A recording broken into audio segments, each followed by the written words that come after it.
تو کل قیامت کے دن اللہ حضور علیہ الصلوۃ والسلام کے صدقے سے ان کو معاف فرما دے گا. جیسے ہم نماز پڑھتے بھی ہیں، بعض اوقات ہوتا ہے کہ نماز کے اندر کمی آ جاتی ہے، تنقیص آ جاتی ہے، نقص آ جاتا ہے.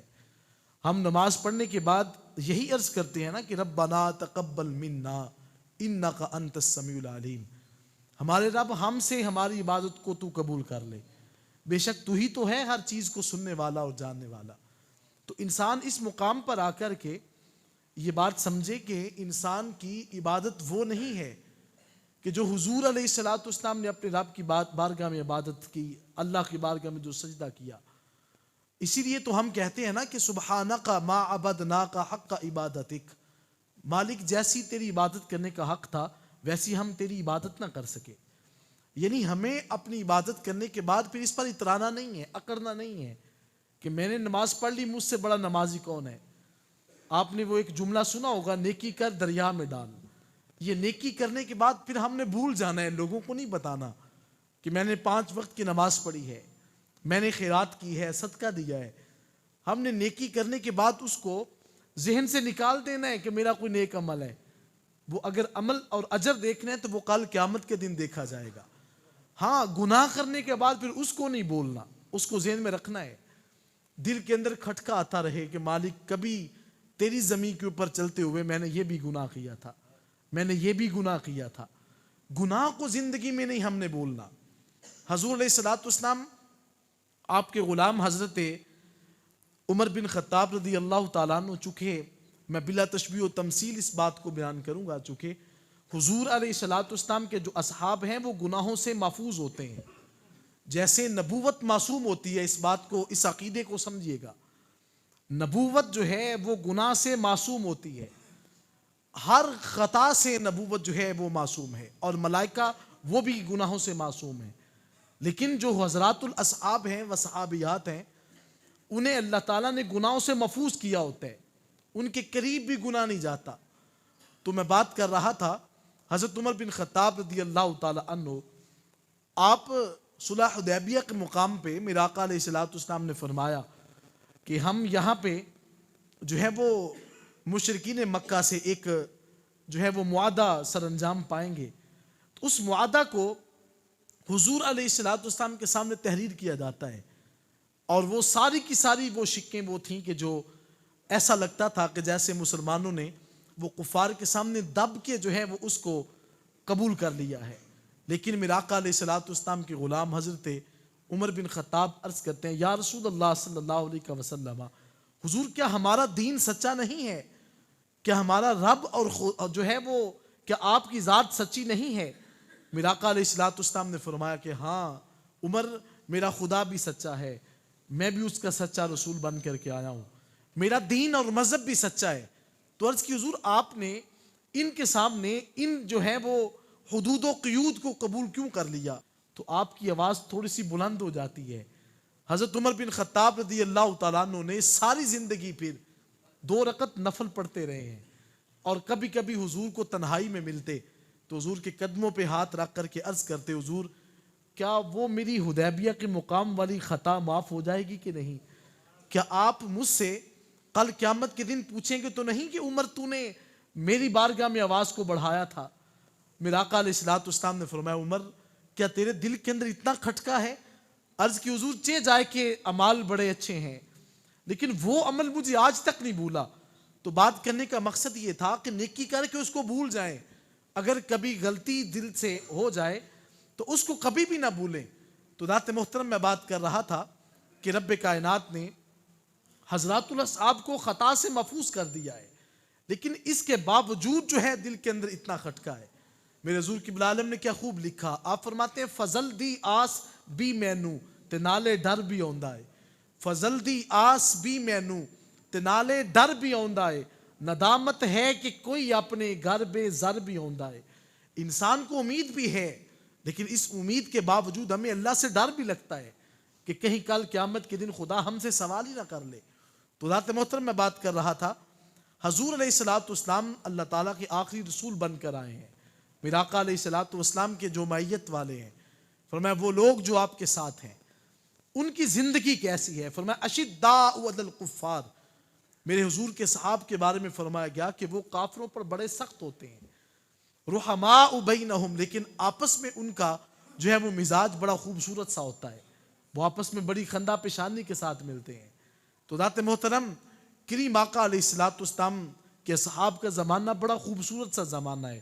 آج دور فتن ہے، آپ سوشل میڈیا پہ دیکھ رہے ہیں ہر دوسرا بندہ ایک موبائل اپنے ہاتھ میں لے کر کے دین اور مذہب کا ٹھیکیدار بن کر بیٹھا ہے۔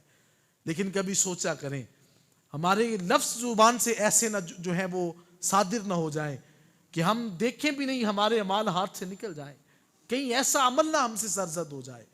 تو ذات محترم میں بات کر رہا تھا، اس حوالے سے سوچا کریں میرے آقا علیہ الصلوۃ والسلام، آپ کی ذات اقدس اور حضرت عائشہ صدیقہ رضی اللہ تعالی عنہا میرے آقا علیہ الصلوۃ والسلام کی خدمت میں عرض کرتی ہیں کہ یا رسول اللہ صلی اللہ علیہ وسلم، حضور مجھے یہ تو بتایا جائے کہ ایو خیر الناس، سب سے بہترین بندہ کون سا ہے؟ آج ہم سوچتے ہیں کہ شاید جس کے پاس سب سے زیادہ دولت ہے وہ بندہ سب سے اچھا ہے، جس کا گھر سب سے خوبصورت ہے اس کا معیار سب سے اونچا ہے۔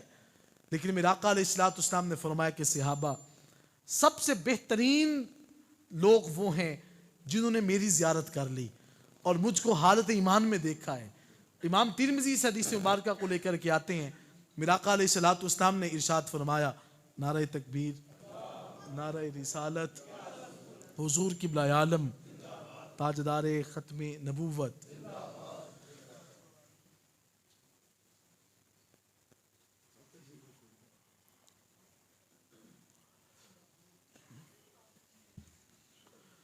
حضور علیہ الصلوۃ والسلام نے ارشاد فرمایا کہ خیر القرون قرنی ثم الذین یلونہم ثم الذین یلونہم۔ میرے آقا علیہ الصلوۃ والسلام نے فرمایا کہ سب سے بہترین جو زمانہ ہے وہ میرا زمانہ ہے، اور پھر فرمایا کہ پھر اس کے بعد اس کا جو ان کے بعد والے لوگ ہیں، پھر فرمایا ان کے بعد وہ جو ان کے بعد والے لوگ ہیں۔ میرے آقا علیہ الصلوۃ والسلام نے فرمایا کہ سب سے بہترین زمانہ میرا ہے، اس سے مراد حضور علیہ الصلوۃ والسلام کا مبارک دور ہے۔ اب آپ دیکھیں نا کہ ہر زمانہ تو حضور کا ہے، آپ جس زمانے کی طرف جس طرف بھی کان لگائیں وہ گن تو حضور کے ہی گاتے ہیں، لیکن اس سے مراد حضور علیہ الصلوۃ والسلام کا ظاہری جو ہے وہ دور مبارک ہے۔ فرمایا سب سے بہترین جو قرن ہے وہ میرا قرن ہے، پھر ان کے بعد فرمایا اس سے مراد حضور علیہ الصلوۃ والسلام کی ذات اقدس ہے، پھر فرمایا کہ ان کے بعد حضور کے صحابہ مراد ہیں، پھر ان کے بعد حضور علیہ الصلوۃ والسلام کے صحابہ کی زیارت کرنے والے اشخاص مراد ہیں جن کو حضرات التابعین کہا جاتا ہے۔ سب سے پہلا خوبصورت دور میرے آقا علیہ الصلوۃ والسلام کا ہے، اسی لیے اللہ تعالیٰ نے فرمایا والعصر، حبیب مجھے تیرے زمانے کی قسم ہے، ان الانسان لفی خسر، بے شک انسان خسارے میں ہے، الا الذین آمنوا وعملوا الصالحات، مگر وہ لوگ جو ایمان والے ہیں اور نیک عمل کرنے والے ہیں، وتواصوا بالحق، اور وہ لوگ جو حق کی تلقین کرنے والے ہیں، وتواصوا بالصبر، اور وہ لوگ جو صبر کی تلقین کرنے والے ہیں۔ تو فرمایا حبیب تیرے زمانے کی قسم ہے، تو اللہ کو سب سے جو خوبصورت زمانہ لگتا ہے وہ حبیب مصطفیٰ علیہ الصلوۃ والسلام کا زمانہ ہے۔ تو فرمایا کہ حبیب تیرا زمانہ سب سے پیارا زمانہ لگتا ہے، خیر القرون قرنی، فرمایا سب سے خوبصورت میرا زمانہ ہے، پھر اس کے بعد جو میرے ساتھ ملے ہوئے ہیں، پھر ان کے بعد جو ان کے ساتھ ملے ہوئے ہیں۔ تو آقا کریم علیہ الصلوۃ والسلام کے صحابہ کا زمانہ بھی بڑا خوبصورت سا زمانہ ہے، اس کی مثال کائنات میں کبھی نہیں ملے گی۔ حضور تاجدار ختم المرتبت علیہ تحیۃ والثناء، میرے آقا علیہ الصلوۃ والسلام کا فرمان علیہ شان ہے، حضرت عبداللہ بن مسعود اس کے راوی ہیں، متفق علیہ حدیث مبارکہ ہے۔ میرے آقا علیہ الصلوۃ والسلام نے فرمایا کہ جب خدا نے پوری کائنات کو پیدا کیا تو اللہ تعالیٰ نے ان تمام لوگوں کے دلوں میں سے جس دل کو پسند کیا، میرے آقا فرماتے ہیں صحابہ تمہارے نبی محمد الرسول اللہ کا دل ہے، سب کہیے صلی اللہ ہو۔ فرمایا کہ خدا نے پوری مخلوق میں سے جس دل کو چنا، فرمایا کہ وہ تمہارے نبی کا دل ہے، اور پھر فرمایا کہ آقا علیہ الصلوۃ والسلام نے کہ پھر بات یہاں پہ ختم نہیں ہوئی، فرمایا اصطفاہ لنفسہ، اللہ تعالیٰ نے مجھے اپنی ذات کے لیے چن لیا۔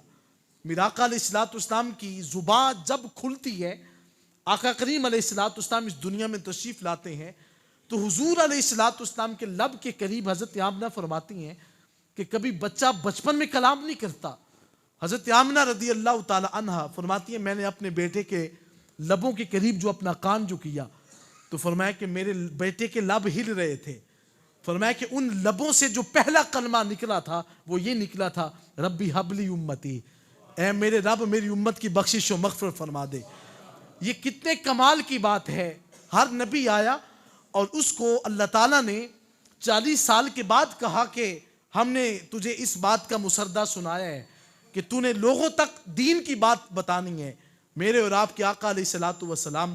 دوسری طرف حضرت عیسیٰ علیہ السلام ہے، پنگوڑے کے اندر ہے، اور پنگوڑے کے اندر رب کا کلام پیش کر رہے ہیں انی عبد اللہ آتانی الکتاب وجعلنی نبیا، مجھے اللہ نے نبی بنا کر کے بھیجا ہے، مجھے اللہ نے کتاب دے کر کے بھیجا ہے. دوسری طرف تو یہ ہے میرے آقا علیہ الصلوۃ والسلام دنیا میں تشریف لاتے ہیں اور آپ کے لب ہل رہے ہیں اور فرماتے کہ مالک میری امت کی بخشش فرما دینی ہے. اب حضور علیہ الصلوۃ والسلام دنیا میں تشریف لائیں تو بات اپنی امت کی ہے. میرے آقا علیہ الصلوۃ والسلام کو جب اس دنیا سے جو ہے وہ آپ کو عالم برزخ مراد آپ کی مبارک لاحت کی طرف اتارا جا رہا ہے، حضور علیہ الصلوۃ والسلام کے غلام حضرت علی رضی اللہ تعالیٰ عنہ فرماتے ہیں، حضرت فضل رضی اللہ تعالیٰ عنہ فرماتے ہیں ہمارا جی میں آیا کہ آخری مرتبہ حضور کا دیدار ہی کر لیں. فرمایا کہ جب ہم نے آقا کریم علیہ الصلوۃ والسلام کے چہرے کو دیکھا تو فرمایا اس وقت بھی حضور کے لب ہل رہے تھے، اور حضور کے لبوں کے قریب جو کان کیا تو حضور کے لبوں سے آواز آ رہی تھی ربی حبلی امتی. بات وہی جو میرے آقا علیہ الصلوۃ والسلام نے ابتدا میں کی، مالک میری امت کی بخشش فرما دینی ہے. پھر عرض کی کہ مالک میری امت کی بخشش کرنی ہے. دنیا میں آتے وقت جو نبی اپنی امت کو نہ بھولے، دنیا سے جاتے وقت ظاہری طور پہ جو نبی اپنی امت کو نہ بھولے. اب آپ خود ہی فیصلہ کریں، ساری زندگی اس نبی پر درود و سلام نہ پڑھا جائے تو کیا کیا جائے؟ حضور علیہ الصلوۃ والسلام کی محبت میں زندگی کو بسر نہ کیا جائے تو کیا کریں؟ تو رات دی وقار تو میں بات کر رہا تھا کہ آقا کریم علیہ الصلوۃ والسلام کہ اصحاب کا زمانہ بڑا خوبصورت سا ہے، پھر ان کے بعد تابعین کا زمانہ بڑا سونا سا ہے. آقا کریم علیہ الصلوۃ والسلام کے اصحاب کے بارے میں کبھی بھی اس بندے کی گفتگو نہ سنیں جو حضور کے اصحاب کے بارے میں چہ مغویاں کرتے ہیں. کبھی آپ غور کریں نا، میرا آقا علیہ الصلوۃ والسلام نے فرمایا کہ سب سے پہلے میرا دل چنا گیا، پھر فرمایا کہ رب کائنات نے اس کے بعد پوری انسانیت کے دلوں کو پھر دیکھا. اب وہ دل کتنے خوبصورت دل ہیں جن کے اوپر خدا کی رحمت کی نظر پڑی ہوگی.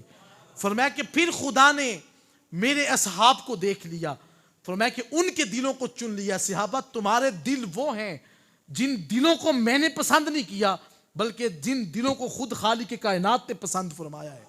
اب حضور کے صحابہ وہ حضور علیہ الصلوۃ والسلام کے ہر وہ صحابی جو حضرت سیدنا صدیق اکبر رضی اللہ تعالیٰ عنہ سے لے کر کے حضور کے آخری صحابی تک جنہیں حضور کی زیارت کی ہے، ہر وہ شخص ہے جس کے دل کے اوپر خدا کی رحمت کی نظر پڑی ہے. فرمایا کہ صحابہ تمہارے دلوں کو میں نے خود چنا ہے. میرا آقا علیہ الصلوۃ والسلام نے فرمایا خدا نے پسند فرما لیا. پھر فرمایا صحابہ تمہارے دلوں میں سے پھر خدا نے میرے لیے وزیر بھی چن لیے. اب ان وزراء کے اندر خلفائے راشدین ہیں. یہاں پہ اختلاف میں نہ پڑیں یار، کہاں سے اختلاف ہم نے اخذ کرنے شروع کر دیے، کہاں سے ہم نے وہ پیمانہ اخذ کر لیا کہ حضور کے صحابہ کرام کے خلاف ہم نے بغاوت کرنا شروع کر دی. العیاذ باللہ. میرا آقا علیہ الصلوۃ والسلام نے فرمایا کہ من سب اصحابی فعلیہ لعنت اللہ علیہ، فرمایا والناس اجمعین، فرمایا جس نے دنیا کے اندر زندگی میں کبھی میرے کسی صحابی پر سب و شتم کیا، میرے صحابی کے بارے میں برا لفظ بولا، فرمایا اس کے اوپر اللہ کی بھی لعنت ہے، فرشتوں کی بھی لعنت ہے، پوری کائنات کے ہر شخص کی اس کے اوپر لعنت ہے. کہاں سے آپ کبھی سوچیں گے کہ ہم نے یہ لڑائی جھگڑا اور دنگا فساد ان کے درمیان قائم کر دیا؟ کبھی کبھی رات کو میں کہتا ہوتا ہوں اپنے ایمان کی فکر کیا کریں. ہم کہاں اور حضور کے صحابہ کا مقام کہاں، حضور کے صحابہ کی عظمت کہاں. اس لیے تو میرے حضور قبلہ عالم نے لکھا ہے کس بات میں پڑھ چکے ہو؟ آپ فرماتے ہیں کتھے یعقوب تے کتھے مدینہ تے کتھے شمع جمال، پروانے کو اپنا رخ انور دکھا جایا کرو کدی تے کدی. یہ عام سی بات نہیں ہے، کبھی سوچا کریں. رات کے پہر کے اندر حضور کے صحابہ کا مقام بڑا اونچا ہے. ان کی شان بڑی وراء الورا ہے. تو ذات ذی وقار میں بات کر رہا تھا کہ اسی بات کو سمجھ لیجئے گا کہ حضور علیہ الصلوۃ والسلام کی مائیت جن کو ملی، فرمایا وہ سب سے بہترین زمانہ جو ہے وہ میرا ہے، اس کے بعد جو زمانہ ہے وہ میرے صحابہ کا ہے، اس کے بعد وہ جنہوں نے میرے صحابہ کی زیارت کر لی ہے.